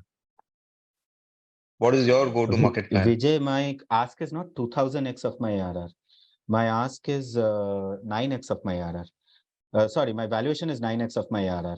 My ask is actually 1x of my ARR. I don't know how the 2000x came up. Okay, so Dipendra, my answer to you is we are not going and acquiring customers on the in the market, right? What we are is the technology platform on which Yes Bank, Punjab National Bank, World Gold Council, Nestle, everybody will come and build their solutions. They are going to bring the customers. Okay, I'm not trying to go and compete with Amazon. Because it's B2B2C. Yeah, exactly. It's B2B2C because model. You're right. Because Amazon is Amazon. Why would I want to go and compete with them? ONDC is changing the whole paradigm any which way. And everybody is now coming and building their entire solutions on it, whether they be financial players or service players or product sales or any kind of sales. And they will all need a platform to build their marketplaces. Okay, so any of these big e-commerce have you already got onboarded? I mean, I saw you were mentioning a lot of places, but yeah. Yeah, Paytm is in discussions with us. Yes Bank and IndusInd, World Gold Council. I'm telling you, all these guys are coming now, one by one. Okay, all right. So, Shayak, now because a lot of people are asking who the valuations, even I am a little bit confused because you're throwing numbers in dollars as well as in rupees, so it got confused. No, I'm only telling Maybe. dollars, Baba. See, my current revenue, let's say, is MRR is 150K. Multiply by 12, my ARR is 1.8 million. I am asking for $1 million in funding, which can be extended to 2 million if VCs come in, right? So, and at what valuation? At a 16 million pre-money. So if you take 1.8 million as my ARR and you take 16 million as a pre-money, that's a 9x multiple. 9x multiple. Okay, yeah. Okay. 16 million is roughly 128 crores. 128 crores is right. Okay, and your 1.8 million is roughly 12 crores, 12 or 10 crores is your ARR, right? You're 1.8 clocking million. 1.8 million is roughly about 14 point something crores. 14 crores. Sorry, yeah. Okay, so at 14 crore ARR, you are asking for 128 crores. Okay, fine. All right. And Yeah. what is okay? And how many players or how many customers you have right now onboarded? 4 enterprise customers right now. 4 enterprise customers. So got it. 3 were onboarded. 3 customers were onboarded in the month of November, and 1 just got onboarded yesterday. Okay. And Sayak, one more question. You have raised in the previous, how many different rounds have you raised in the past, like in last 1.5 years? In the last 1.5 years, I've raised 1 round. That was $1.2 million. That's what's been used to build this company. $1.2 million of investments or valuation? $1.2 million in investment was raised in this company at a And at what valuation of valuation? valuation was pre-money valuation was $14.8 million. And now you're raising at 16 million. That is correct. So it's a very small raise you have made. You're not okay. It's an 8% growth in valuation. Yes. In valuation. It's a very small growth because this is not a proper round. This is a bridge round. The real round is a $10 million round, which where the discussions have already started, and that is going to happen around July. So this is not the real round. It's just a bridge round to add more salespeople. So that's a Series A, $10 million.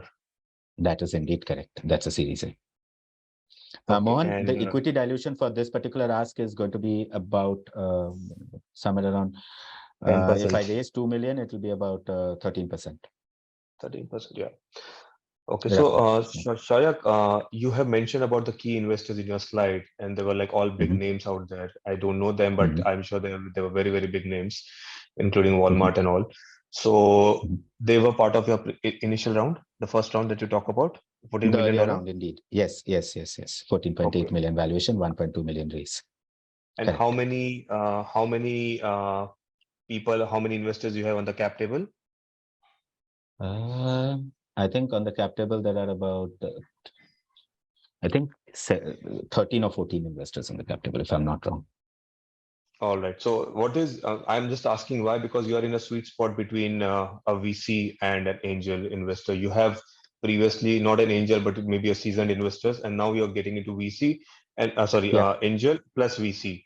That's true. I mean, normally when we discuss with startups, they are either completely into angel or completely into VC, and you're right now already at 128 CR or around like $16 million valuation. That's true. Yeah. And you are raising like at a ticket size of 2.5 to 5 lakhs. So you will get a lot of people on the cap we will table. put everybody into SPV, Dipendra. I understand your question. We'll be putting everybody into SPV. Everybody who puts a small ticket size will go into SPV. Anybody who puts more than 30 lakhs, as in more than $50,000, will then go into the main cap table. Rest everybody else will go directly into SPV. That SPV will hold shares in Unimart. And SPV will be angel list or it will be startup lanes? No, it can be either. It doesn't matter. I mean, I run my own SPV, so that doesn't matter. We can run both. Okay. All right. I have one last question regarding the patent part that we were discussing, and my question was more to do with, see, when Android and other open source platforms, when they are built, or the blockchain technology, they are normally not privatized. They're not being run by a private company. They're being operated by a group of consortium. And then they decide the next versions and next versions and next versions of it. So when you see Android, which is an open source, it's not done by one company or not led by one company, but it is like a group of team. However, in this case, if it's an open source, will that open source be managed by ONDC or it will be managed by Unimart? Because Unimart is private company. Unimart. No, so there are 3 ways to run open sources, right? The first is that you want to answer this? Yeah, go ahead, Saurabh. Yes. Okay. So there are 2 things. One is the copyright or the trademark of the open source can be held by a company, right? Even though the steering committee can be a particular, so Android, the copyright is still held by Google. And then there is a steering committee wherein they have the majority of the stake. That's number one, first thing. Second thing is, no, ONDC is not going to run this particular open source. We are right now we will be doing it when it grows way beyond our individual capacity to manage a mammoth like that of this. Then we will have a steering committee. We will always have a say. And by the virtue of the fact that we have come out with the thing, most of the paid solution in that open source will always be with us. If I could answer the question. Okay, so just let me take that. Okay, so basically, the open source platform belongs to Unimart. You can always do that. Now there are open source platforms like Red Hat or Odoo that belong to the company that started that open source, right? So there are three ways to do open source. One is obviously it's pure open source like Linux. One is where it's a managed open source where Android was started by Google but then handed over to a consortium to manage. And the third is where the open source is managed purely by a private company. So in our case, we are taking the third route where the open source is being managed by a private company, which is us. Does that answer your question, Dipendra? Okay, all right, got it. Now, one last question regarding your revenues and your what do you call it, gross merchandise value, GMV. So you have $150,000 as your revenue last month, and you say you have platform charges of 1 to 2%. So does that mean that you have around $15 million worth of GMV already done in your trading platform, in your platform? No, right now the revenue and the GMV is not proportional because right now the revenues are coming directly from the customers who are paying to use the platform. But in time, it will be once it goes fully live, then yes, it will be about 1 to 2% of the GMV on the platform. So how much is right now the GMV? On the current platform? Yes.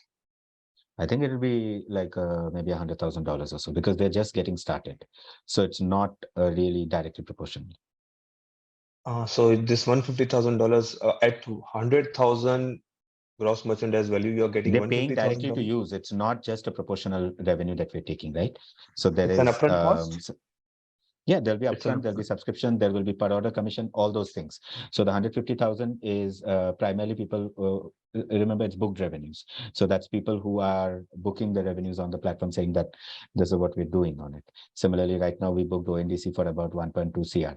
So that's that's basically going to be realized. It's an upfront and not a recurring. It's not a recurring revenue, it's an upfront. No, it's 67% of that is recurring. I'm just saying that it is realized over time.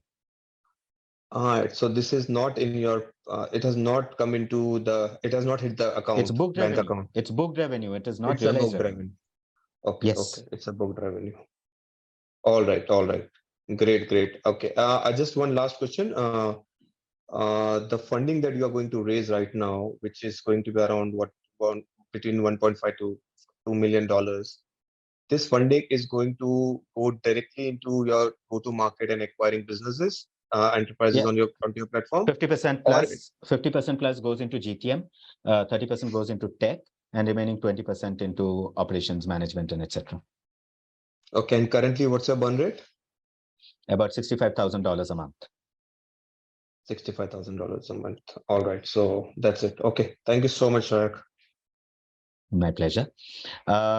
Dayalan, you've asked what is the roadmap for IPO? Again, very tough question for me to answer.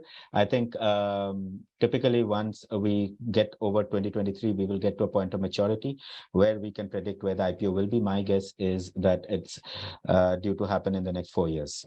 That is what I said in the beginning as well. That's kind of what is expected. Okay. Anybody else who wants to ask me a question, or are we good?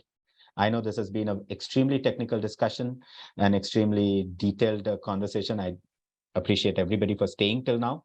I know how difficult it might have been in the beginning to understand, but I hope I was able to convey the entire story to you. Yes, sir. I think it has been a great pitch today. So there are still many questions I have been receiving on my chat. So one question has been asked by Mr. Sudhir Singh, and he's asking, what is the licensing policy of your platform? What do you mean? Okay, we are using LGPL license on the platform. So that's a global license that anybody who signs up to the LGPL license can use our platform. Okay, and the next question is being asked by Mr. Anirudh Kala. He's asking how much business or traffic ONDC is going to handle and what will be the percentage of total e-commerce business of India? I've already answered that question. The total ONDC is taking India from somewhere around 55 billion to somewhere around $92 billion, which is a growth of somewhere around $38-39 billion in revenue over the next 3 years. And this is a phenomenal growth in GMV in India. And we are estimating about 25% of that to flow through our platform and about 1% of that to be our revenue. So that's basically how we come to the conclusion that on a very conservative level, Unimart will generate at least $100 million in revenue out of ONDC. Does that answer your question? Hopefully it answers the investor's question. So my next question has been asked by Mr. Vijay Anand, and he's asking that are the contracts long-term or transaction-based? They're both. Typically, when enterprises use a platform, they're not looking to use it for 2 months and then go try another platform. Typically, these contracts are 3 years to 10 years plus, right? So when Arambagh Foodmart signs up, that's a 10-year contract. So these are typically long-term contracts, but they're also transaction-based because they're paying us on a per transaction basis. Okay. So his follow-up question is that, just a second, what is the runway left? We typically have revenues, so runway keeps extending that way. It's a tough question to answer because we're not purely based on the investment. So I don't know how to answer that. Okay. We are headed towards profitability. So let's put it this way, that by March we'll be profitable. So runway at that point becomes till whatever time we are profitable. All right. So we are done with the questions. Let me check if we have any more questions in the chat. Wait, let me summarize everything. And then we can close. Okay, so for everybody, this was an extremely technical presentation, but guys, you have seen in front of you the birth of a new paradigm for commerce. This is not a Shopify. This is not an Amazon. This is not a small application for commerce.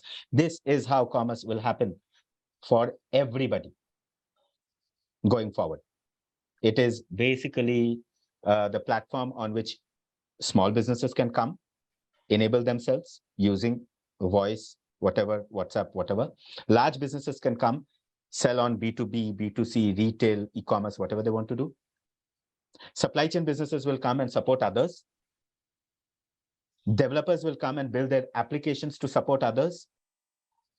Banks will come and enable the whole ecosystem. This is the platform for commerce. It is not a marketplace like Amazon. It is not a web store like Shopify. It is a platform for commerce on which everybody will come and build their own solutions and let everybody support. You have seen the birth of an incredible opportunity for growth for everybody at an equitable level, powered by artificial intelligence and blockchain. And as Dipendra asked, the development has taken just about 1 year. That's how incredibly fast we are. And that's how incredibly good we are. Because the proof is ONDC is using us as a platform for ONDC. We are closing the round very soon. So Sanjana, I think that is something that you should talk to the investors about as to how quickly we can get the money in. Definitely. So thank you so much, everyone, for joining this meeting. I hope everyone understood what is Unimart all about. And all your queries have been cleared by Mr. Shaikh. So coming to the investment process, we will be uploading the commitment form on the same link from where you have registered for this meeting by evening today. The recording and the commitment form will be rotated to all the participants who have registered for this demo day.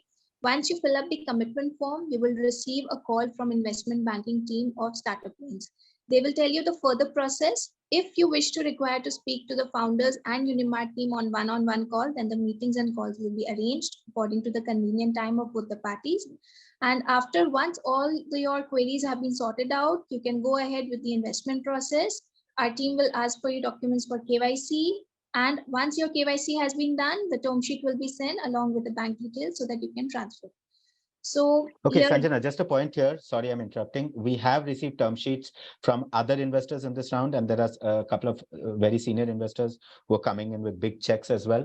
So we are closing the round really, really fast. So if you guys delay, then I may not be able to take the money, one.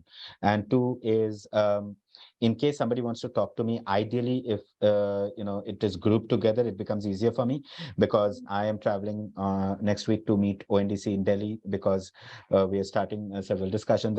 I'm traveling to Mumbai to close a couple of banks. So there's a huge amount of things which are happening in the front for me. So if it is grouped, it becomes a little easier. Otherwise, I'm always happy to answer everybody one by one. If I can make the time, it just becomes a little difficult sometimes. no problem, sir. You can share me all the deadlines of all the events and your schedule so that we will keep the investors informed beforehand. Sure. So here we come to the end of this event. Thank you so much for attending this event and giving your precious time to us. We will be connecting with all the participants and investors very soon. Thank you so much, everyone, and wishing each and everyone a very happy new year once again. Mr. Shaik, would you like to give any thank you note?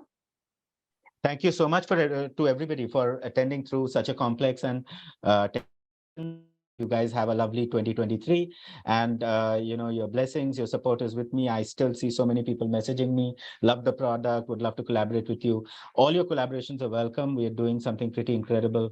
I need all the support that I can get. Thank you so much, and thanks to the Unimart team for being such rock stars, because what we managed to build, I don't think exists in the world out there. So thank you to everyone. Okay.